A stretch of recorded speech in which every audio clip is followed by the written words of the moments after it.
At eto na nga mga kababayan, Master Judea, nagbabalik na naman. Kumusta po kayo? Oo. Ang pag-uusapan po natin ngayon ay ang pinakabagong update sa missing Sabongeros. Okay? Dahil sa kabila ng mga pasirkus-sirkus na nangyayari sa mga panglipunan na issue, mukhang nagkakaroon ng katuparan, kalinawan, at parang lumalabas ang katotohanan. Yan. Dahil ito nga mga kababayan na yung testigo ngayon ay parang magiging akusado. Talaga naman ang nangyayari talaga, bumabaliktad talaga ang sitwasyon dito sa mundo. Okay? Dahil alias Totoy, pinakakasuhan ng CIDG. Ito po yung testigo ni SOJ Secretary Rimulya. Sa kabila ng pagtatakip nitong mga ito sa mga tunay na issue dito sa ating lipunan na kailangan pag-usapan, lumalabas dito, nakatawa-tawa na naman ang may mga pasimuno na mga pagtatakip ng tunay na issue. At pag-uusapan po natin yan, mga kababayan, pagkatapos nito. Dahil mukhang napaiya na naman si SOJ Rimulya dito. Banateros ay hindi magigiba. Banateros ay hindi nag-iisa. Banateros ay kami walang iba. Banateros hanggang sa huli naming hininga. Yan ang banateros, walang inuurungan. Pag tama palakpakan, pag mali ay babanatan. Yan ang banateros, boses ng ordinaryong Pilipino. Banateros ay walang makakaawan.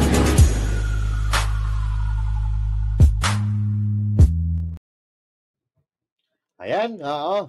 Magandang araw, Luzon, Visayas, Mindanao, at magandang araw din sa mga kababayan natin sa iba't ibang panig ng mundo, mga OFW, no? At syempre, huwag kakalimutan mag-like, mag-share, at mag-subscribe dito sa ating channel at sa ating mga video. Okay? So, tayo po, mga kababayan, ay hindi po mahilig sa sabong. Hindi tayo fan ng sabong. Total, hindi pa nga ako nakapaglaro niyan mula ng pagkabata ko. Oo. Nakakahawak ako ng manok. Oo, nakakapanood ako ng mga sabong-sabong pero hindi pa tayo nakakapaglaro niyan. At ayaw na ayaw po natin ng kahit anong uri ng sugal. Okay? So, dito, mga kababayan, ang sa atin lang ay malaman natin ang totoong katotohanan. Totoong katotohanan talaga. Malaman natin ang katotohanan, mapanagot ang may kasalanan at maabsuelto naman ang walang kasalanan. Yun lang naman ang pinupunto natin dito. Kasi dito, mga kababayan, sa mundo, minsan dito sa mundong ibabaw, lilituhin ka. Lilituhin ka ng laro ng buhay. Kadalasan, yung mga kriminal, nagkukunyaring mga biktima para matakasan nila yung kanilang mga kasalanan. Oo.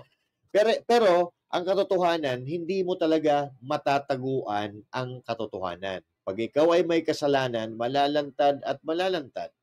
At ang baho, kahit pagtakpan mo, sisingaw at sisingaw. Dahil ito, mga kababayan, parang sa tingin ko, bumaliktad po ang pagkakataon. Dahil ang testigo ngayon, parang lumalabas na isa rin siya sa akusado. Sa pinakabagong development po ng missing Sabongeros, alias Totoy, pinakakasuhan ng CIDG. At kasabay po niyan, mga kababayan, ang pagkaka-aresto din ng dalawang kapatid ni alias Totoy. At kung ano ang mga dahilan, pag-uusapan natin yan dito sa video na ito, mga kababayan. Aalamin natin sa panayam ni Ted Filon doon sa isang kamag-anak ng Sabongero. At isa pa, mga kababayan, yung DNA ng mga buto na nakuha sa Taal Lake at yung mga butong hinukay sa sementeryo, hindi po nagtugma doon sa mga DNA ng kamag-anak ng kahit na sinong Sabongero. So, pag-usapan po lahat natin yan. Pero for the meantime, panoorin po muna natin sa ating pasimula ng ating topic ngayong araw, panoorin muna natin ito, mga kababayan.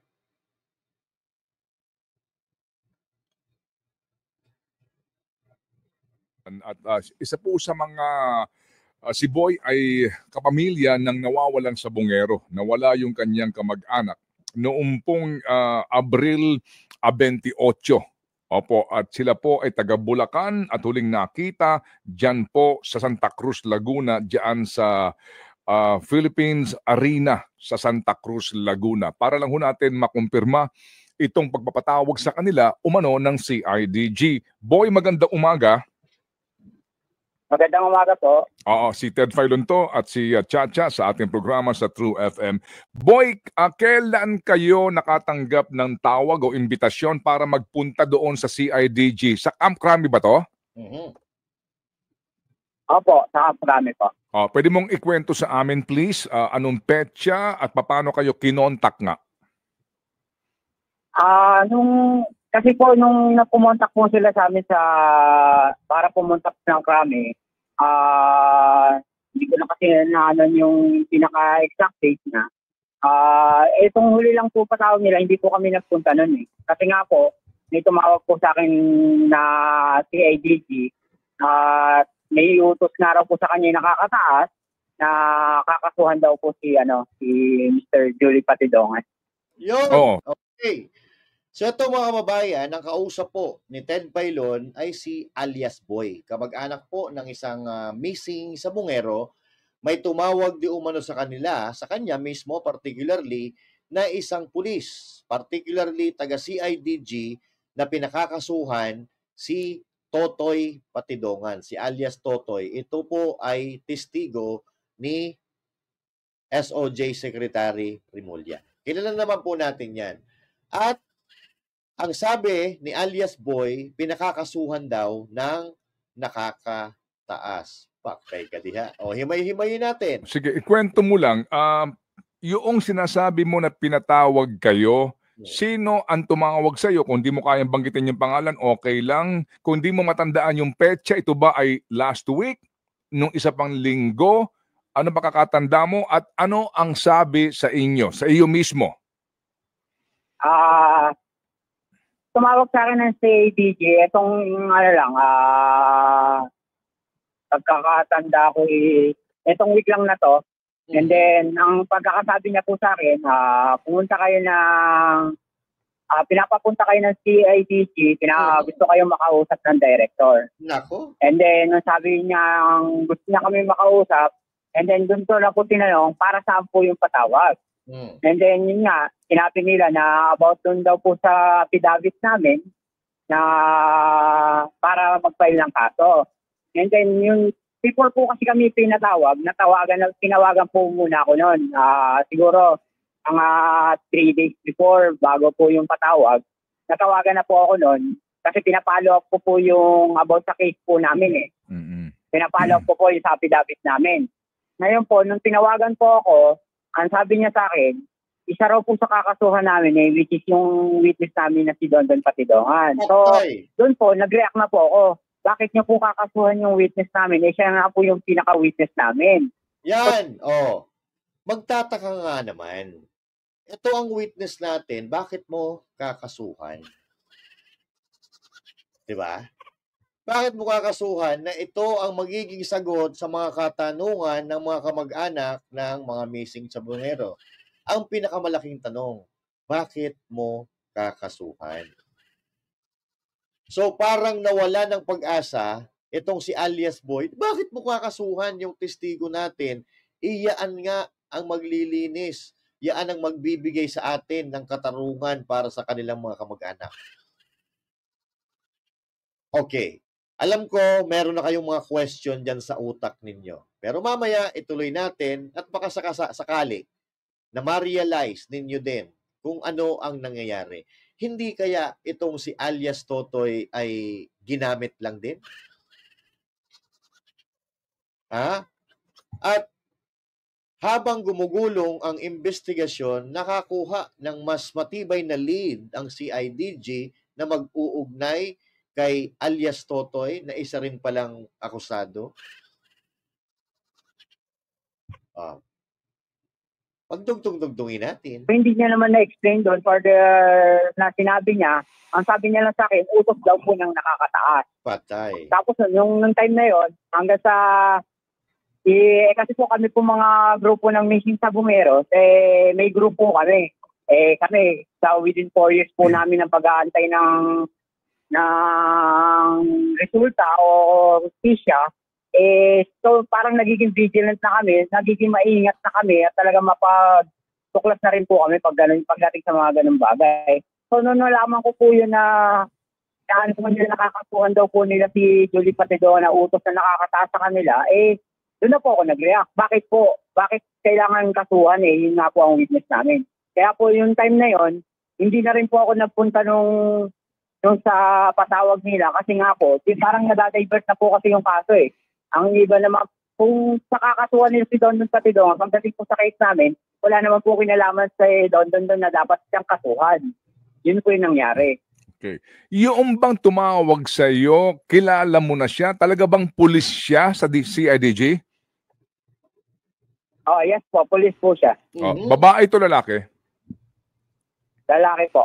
Itong tumatawag sa iyo, nakaharap mo na ito kasi nga, 'di ba, nagpupunta kayo doon at kayo ay nagbigay na ng affidavit ng kwento ng salaysay sa kanila?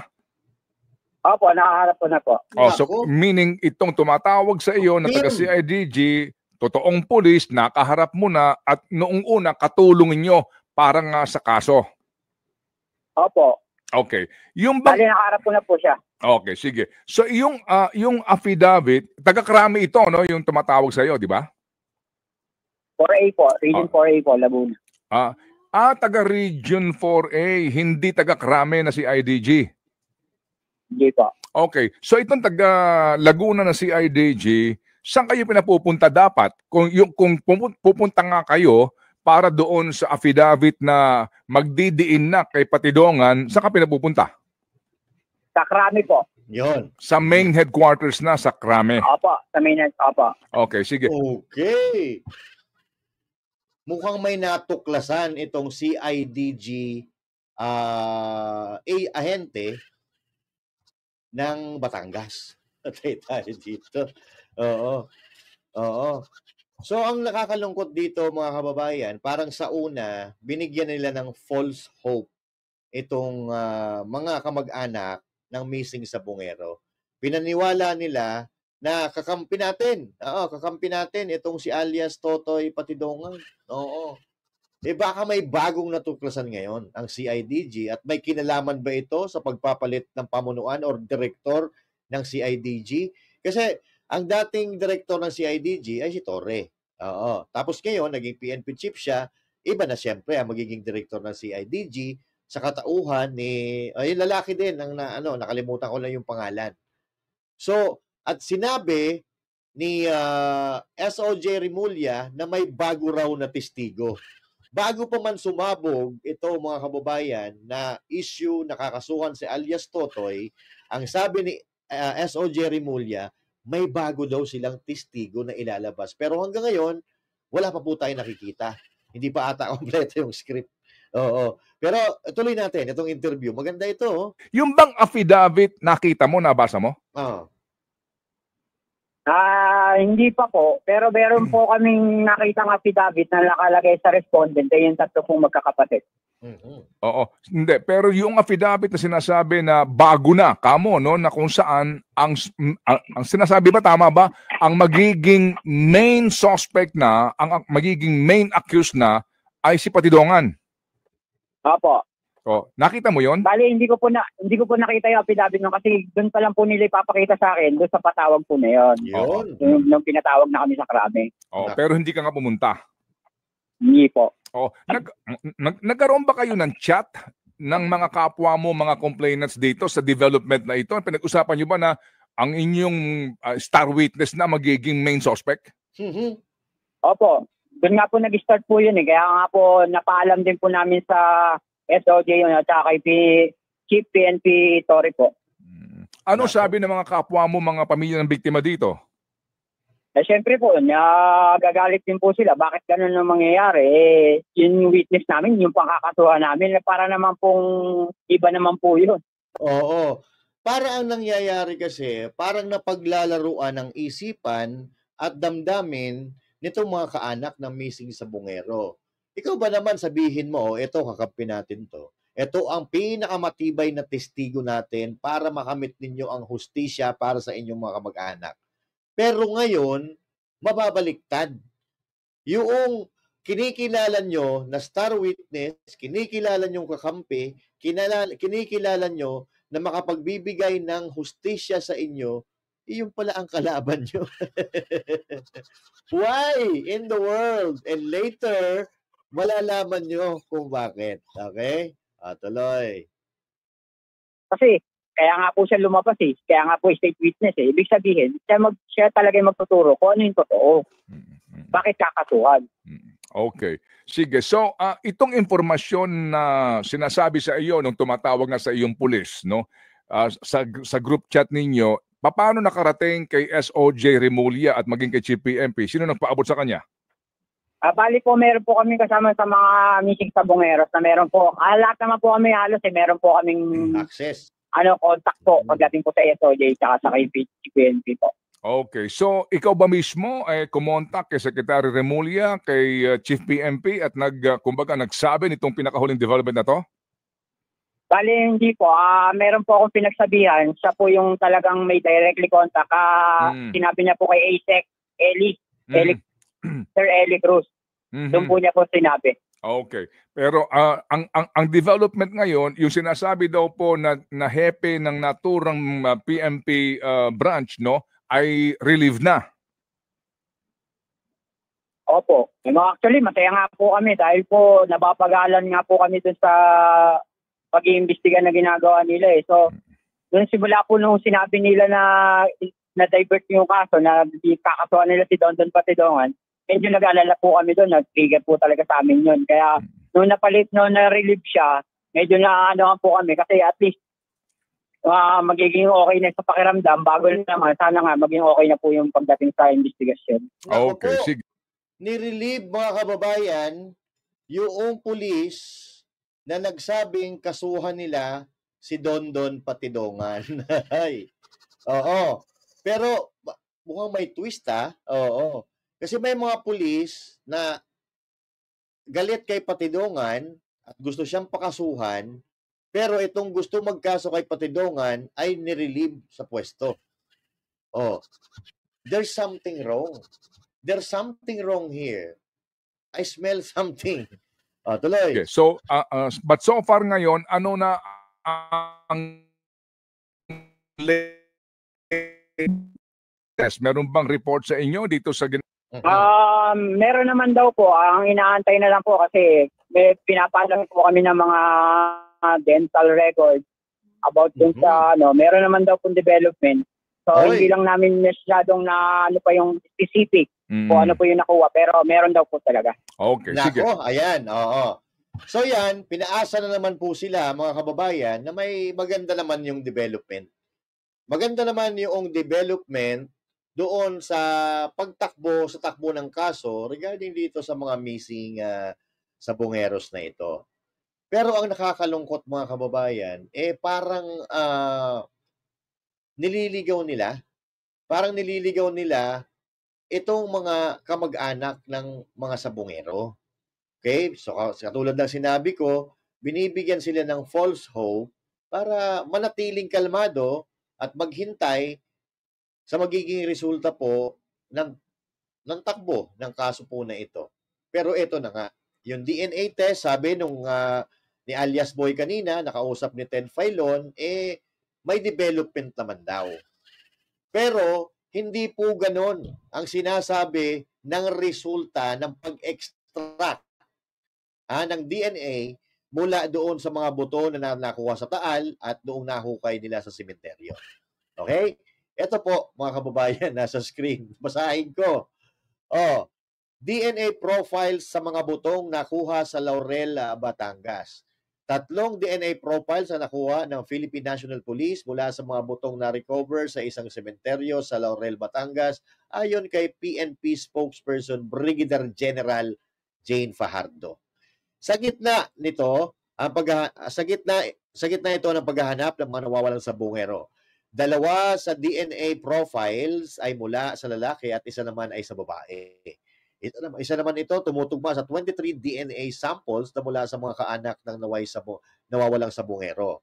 Samantala, walang nakuhang DNA profile sa mga butong nakuha mula sa Taal Lake ayon kay Fajardo. matagal na umano kasing nababad ang mga motor sa ilalim ng tubig at hindi maikakailang kontaminado na ang mga ito. So, mga kababayan, yung nahukay daw, tumugma. Oo. Doon sa 23 anyos na DNA samples mula sa kaanak ng nawawalang sabongero. Pero, yung nandun sa Taal Lake, walang nagtugma. Okay? Sa bagay, oo. Ito, alalahanin po natin na itong mga nakalibing dyan sa sementeryo sa Laurel, wala po itong pagkakakilanlan. Wala pong pagkakakilanlan ito, hindi alam kung kung sino kamag-anak and all that. Hindi ko naman sinasabi na pineki nila yung resulta, ha? Hindi ko sinasabing ganun. Oo. Pero, ang maliwanag dito, mga kababayan, ay parang napaglalaruan ng isipan nitong mga kamag-anak ng mga missing sabongeros na naghahanap ng hustisya.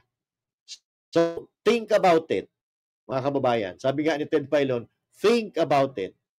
At ito pa, ang medyo nakapagpalala ng question, mas lalong nagbigay ng katanungan sa ating mga kababayan na itong dalawang kapatid ni Patidongan ay inaresto kaugnay sa pagkakasangkot di umano dito sa missing sabongeros. Eto, panoorin po natin. Patidongan alias Totoy, ay may sinasabi siya na may dalawa siyang tao na magsasabi na involved doon, nakilala niya, na tao niya, yung sinasabi na nag-withdraw ng sa ATM doon sa may Batangas at yung dalawang tao din na nag-escort doon kay Michael Bautista. Nako.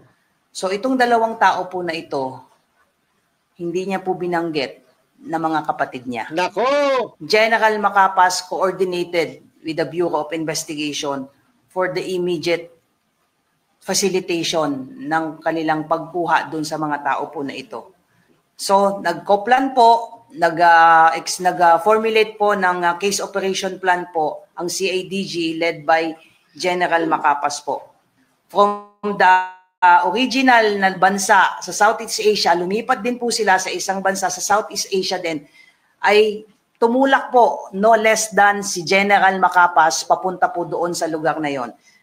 Kinuha po sila at binalik po sila dito sa ating bansa. Dumating po sila July 22 po. Yun!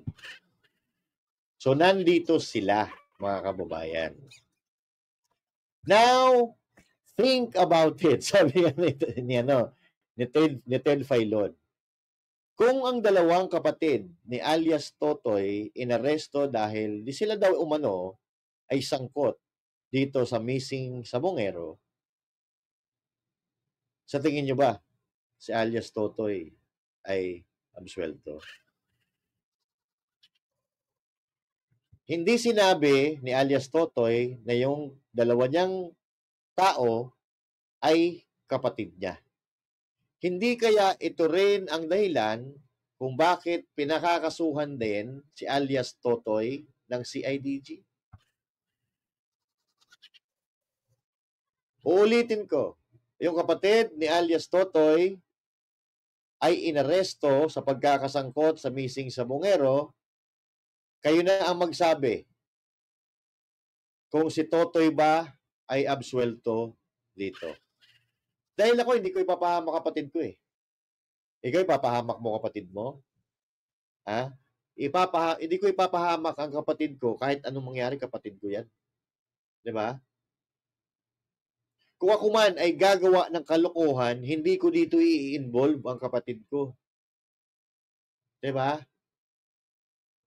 So, ano ang nangyayari dito, mga kababayan? So, nagkakagamitan? Nagkakabayaran ba? Hindi natin alam. Pero dito, sa mga napanood natin ngayon, ito po ay nagbibigay ng malaking question mark sa atin at doon mismo sa mga kamag-anak ng missing sabongeros. Diba? Biruin mo, star witness ka, magiging is fake witness ka na. Dahil pinakakasuhan ka ng CIDG. So, nakakalito, mga kababayan. Pero if you're going to analyze it, iisa lang ang binabagsakan. Isa lang ang binabagsakan dito. Si alias Totoy ay nagagamit din ba? Kasi pinoprotektahan niya yung kapatid niya. Of course, hindi nga niya sinabi na yung dalawang inuutusan niya, dalawang tauhan niya, hindi niya inamin na kapatid niya. At umalis pala sa bansa yung dalawang kapatid niya. So, ibig sabihin, planado itong paglabas niya. Oo. Siya yung humarap, siya yung humarap sa media, samantalang yung dalawang kapatid niya, umiskerda.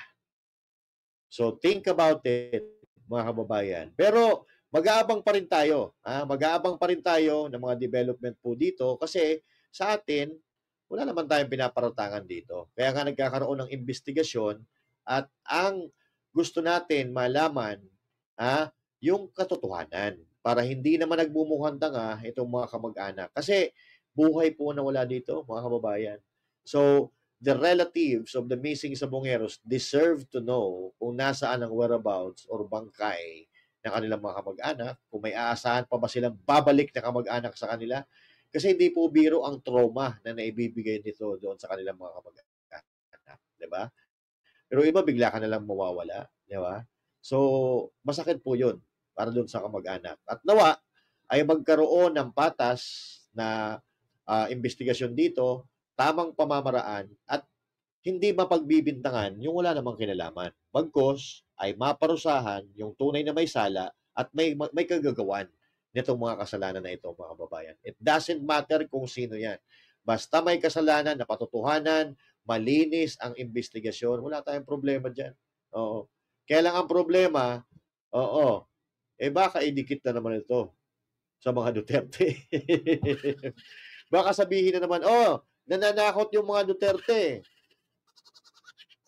Huwag ganun. Okay? Nananahimik na yung matanda Pinakulong nyo na nga Di ba? Pinakulong nyo na walang basihan. Kinidnap nyo ng walang basihan. Tama na yun, di ba? Gawin nyo yung mga trabaho nyo ng tama, di ba?